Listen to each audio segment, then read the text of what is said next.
Hello and welcome at Value Investing, where we try to estimate the intrinsic value of different companies. As usual, the disclaimer: this is no financial advice and just my personal opinion.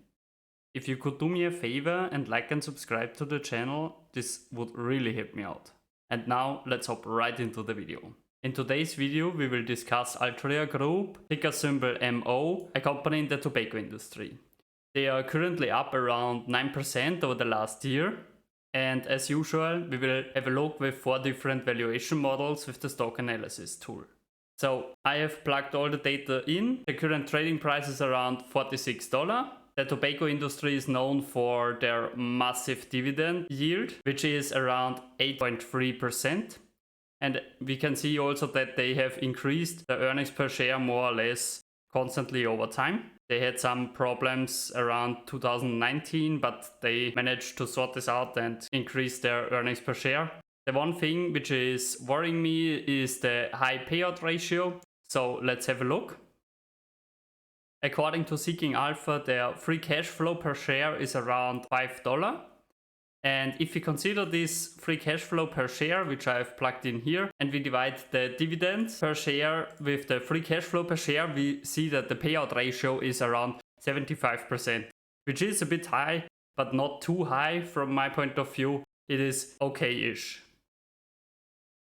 So now let's hop into the Graham's valuation, where we use the revised formula from Benjamin Graham. I have plugged all the values in for earnings per share, a growth rate projection, and the current yield of AAA corporate bonds, and this brings us to an intrinsic value of around $34.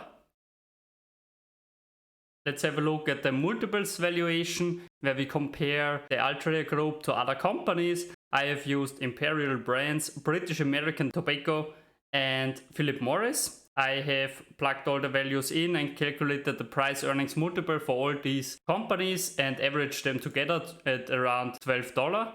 Multiply this with the earnings per share from Altria Group, we get an intrinsic value of $37. Now let's have a look at the discounted cash flow analysis. I have plugged all the values in for the free cash flow of Altria Group in the recent years, and we can see they have an average growth rate of around 11.4%, but we can also see that in the most recent years it has declined pretty much compared to the previous ones. So I have projected a lower growth rate of around 1.5% for the future and calculated the future free cash flow with the latest value of the free cash flow and the growth rate projection. Then calculated the present value of the future free cash flows, summed them all together, considered the cash and cash equivalents and their total debt, which brings us an equity value. Divide this by the outstanding shares, brings us an intrinsic value of $55. Please note that the total debt of Altria Group is kind of high compared to the cash and cash equivalents, but according to the latest statement, they are working on this problem. Now let's have a look at the dividend discount model. As we know, Altria Group is well known for their high dividend and also their high growth rate of the dividend. The average growth rate is around 8%. So if we assume a bit more pessimistic growth rate, considering the latest years of around 3.5%, we get an intrinsic value of $76.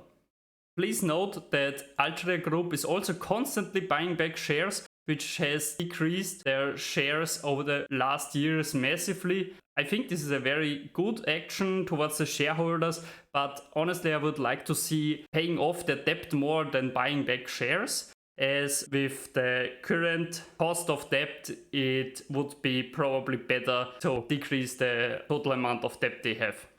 Now let's hop into the output tab.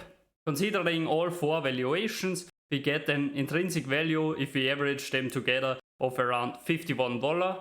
With the current trading price of around $45 and a margin of safety of around 20%, we are not quite in the acceptable buy range. If we would consider a 10% margin of safety, we would be in the acceptable buy range currently. I would be interested what you think about this company and also the massive dividend yield of around 8% in the long run. Please leave a comment down below, and as always, thank you for watching.